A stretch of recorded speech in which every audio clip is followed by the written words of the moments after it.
अस्सलामुअलैकुम my social media family. उम्मीद करती हूँ कि आप सब लोग खुशबाश होंगे। आज की जो ख़बर है वो बहुत ही मज़ेदार है, थोड़ी इंटरेस्टिंग है। आप सब लोग जानते हैं एक ऐसी शख्सियत के बारे में जिनके बारे में कौन नहीं जानता, और अगर आपको नहीं पता तो चलिए आइए मैं आपको बताती हूँ कि मैं बात कर रही हूँ उनकी जो पीटीआई के रुकन कौमी असम्बली हैं। तो अब आपको समझ आ गई होगी, और अगर अब भी आपको समझ नहीं आई तो मैं आपको बताती हूँ ये वो शख्सियत हैं जिन्होंने कहा था कि खान साहब 200 अरब डॉलर पाकिस्तान में वापस लेकर आएंगे। तो अब आपको समझ आ गई। अगर अब भी आपको समझ नहीं आई तो चलिए मैं नाम बता देती हूँ, मुराद सईद साहब। जी, मुराद सईद को कौन नहीं जानता, चहीते हैं वो पीटीआई के और बड़े ही सरगर्म किस्म के वो कारकुन हैं। उनके बारे में आजकल एक नया शोशा, एक नई ख़बर, एक नई अफवाह, एक नई र्यूमर निकली है। अच्छा जी, मामला कुछ यूँ है कि एनवायरमेंटल साइंसेस के अंदर बीएस कर रहे थे मुराद सईद पेशावर यूनिवर्सिटी से, और फिर मुराद सईद ने ख़ुद ही उस यूनिवर्सिटी के ख़िलाफ़ जो है वो एक रिट दायर की थी हाई कोर्ट के अंदर। तो मुराद सईद का ये कहना था कि एनवायरमेंटल साइंसेस के अंदर इन्होंने बीएस की जो डिग्री है उसको पास कर लिया है, लेकिन उसके बावजूद भी जो पेशावर यूनिवर्सिटी है वो मुराद सईद को डिग्री जारी नहीं कर रही। और उन्होंने ये मीडिया पर भी आकर कहा था और हर जगह बरमला वो इस चीज़ का इजहार करते फिर रहे थे। और उसके बाद जब इन्होंने अपनी यूनिवर्सिटी के ख़िलाफ़ जो है वो रिट दायर की थी हाई कोर्ट के अंदर, तो हाई कोर्ट के अंदर फिर उनको बुला लिया गया था यूनिवर्सिटी वालों को। तो वहाँ के जो हाई ऑफिशियल्स थे जब वो वहाँ पहुँचे तो उन्होंने जाकर एक नया जो है वो एक कट्टा खोल दिया, और वो ये था कि उन्होंने कहा कि मुराद सईद ने इन्वायरमेंटल साइंसेस के अंदर जो है एडमिशन तो लिया था, लेकिन उन्होंने डिग्री इसलिए पास हम लोगों ने इशू नहीं की क्योंकि मुराद सईद जो हैं वो 3 पर्चों में 3 पेपर्स में फ़ेल हैं। तो आप बताइए कि हम कैसे उनको डिग्री इशू कर सकते हैं।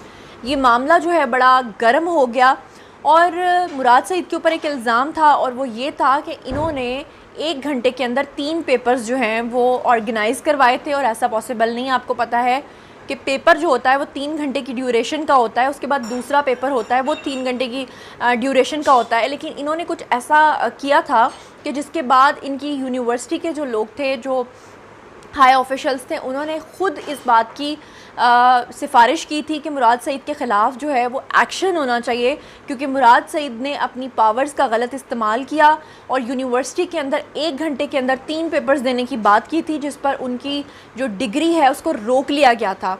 और फिर 1 साल तक ये मामला चलता रहा। 1 साल तक ये मामला चलने के बाद जो है ये यूनिवर्सिटी जो थी वो इस नतीजे पे पहुंची कि वो जो 3 पेपर्स इन्होंने दिए थे उसमें भी ये पास नहीं कर सके। जबकि मुराद सईद का कहना ये था कि मैंने 3 पेपर्स दिए हैं और मैं उनमें पास हूँ, और यूनिवर्सिटी जो है वो मेरे साथ घपला कर रही है। जबकि यूनिवर्सिटी का मौक़िफ़ ये है कि मुराद सईद ने सिर्फ पेपर्स दिए थे लेकिन वो पेपर्स में पास नहीं हो सके। तो मुराद सईद के बारे में जो इन्वेस्टिगेशन कर रहे थे आरिफ यूसुफ ज़ई, उनसे जो है बहुत सारे लोगों ने इस बारे में रब्ता किया। तो आरिफ यूसुफ ज़ई ने यह भी बताया कि सिर्फ पीटीआई के लोग ही जो है मुराद सईद के बारे में उनसे नहीं पूछ रहे, बल्कि पीएमएलएन के लोग और पीपल्स पार्टी के लोग और भी जितनी पार्टीज़ हैं उनके लोग जो हैं वो आरिफ यूसुफ ज़ई से रब्ता कर रहे हैं ये जानने के लिए कि ये जो मुराद सईद का मामला है ये क्या वाकई सच्चा है, और क्या वाकई वो 3 पर्चों में फ़ेल हैं। और अगर वो फ़ेल थे तो सवाल ये पैदा होता है कि फिर उन्होंने हाई कोर्ट के अंदर रिट क्यों दायर की और क्यों अपनी यूनिवर्सिटी के ख़िलाफ़ जो है उन्होंने इतना बड़ा एक्शन लिया, जबकि वो जानते थे कि वो पास नहीं कर सके। ज़ाहिरी बात है, आप जब कोई डिग्री के लिए जाते हैं तो अगर आपने पर्चे ही अपने पास नहीं किए हुए तो कैसे पॉसिबल है कि यूनिवर्सिटी जो है वो आपको डिग्री जो है वो जारी कर दे। उसके बावजूद अगर इनके पास कोई डिग्री है तो यूनिवर्सिटी का कहना ये है कि वो डिग्री जो है वो जाली है। तो अब आपको एक और बात बता दूं कि ये ख़बर आजकल बहुत ज़्यादा वायरल हो रही है, लेकिन ये ख़बर 1 साल पुरानी है।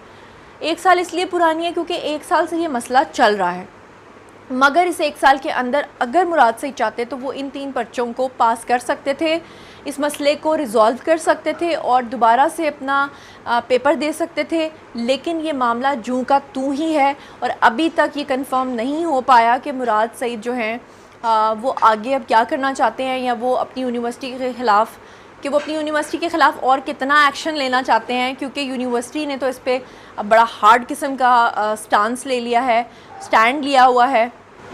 तो अब मेरा सवाल आपसे है कि जिस तरह मुराद सईद ने 200 अरब डॉलर पाकिस्तान में लाने थे, क्या वो अपनी डिग्री को भी ले पाएंगे या नहीं ले पाएंगे। और ये जो मैंने मिमिक्री की है ये जस्ट फॉर फन है, आप लोगों को हंसाने के लिए है, क्योंकि मैं एक एक्ट्रेस हूँ। तो आपको पता है कि एक्टर जो होता है ना वो कोशिश करता है कि दूसरों को अपना फ़न दिखाए, तो इसको आपने ज़्यादा सीरियस बिल्कुल नहीं लेना है। मेरा मकसद किसी की तज़हीक करना, किसी का मजाक उड़ाना हरगिज़ नहीं है। अगर मुराद सईद फ़ेल हो गए हैं तो कोई बात नहीं, इंसान फ़ेल होता रहता है और फिर वो पास भी हो जाता है। तो मुराद सईद आप थोड़ी मेहनत कीजिए, और मेरा आपको मशवरा ये है कि बजाय इसके कि आप सिफारिश या बजाय इसके कि आप धमकी के ज़रिए जो है वो अपनी यूनिवर्सिटी से डिग्री लें, इससे बेहतर ये है कि आप उनसे रिक्वेस्ट करें कि वो आपको फिर से चांस दें एग्ज़ाम्स देने का, ताकि आपकी डिग्री जो है वो ज़ाया ना जाए और आप अच्छे तरीके से जो है वो अपना काम कर सकें। आप जो लोग हैं, जो मेरे व्यूवर्स हैं, आप तक मैंने ये ख़बर पहुंचा दी है, लेकिन मैं आप लोगों से जानना चाहती हूँ कि क्या मुराद सईद ने ये सब कुछ ठीक किया है। और आए रोज़ पीटीआई के कोई ना कोई इस तरह के मामला सामने आते रहते हैं। पिछले दिनों में ज़रताज गुल साहिबा के हवाले से बहुत से लतीफ़े आम हुए थे। तो आप लोगों का इस बारे में क्या ख्याल है, मैं कमेंट सेक्शन में आप लोगों का वेट कर रही हूँ। लेकिन हाँ, एक मिनट रुकिए, चैनल को सब्सक्राइब करना हरगिज़ मत भूलिएगा। अपना बहुत ख्याल रखिएगा। अल्लाह निगहबान।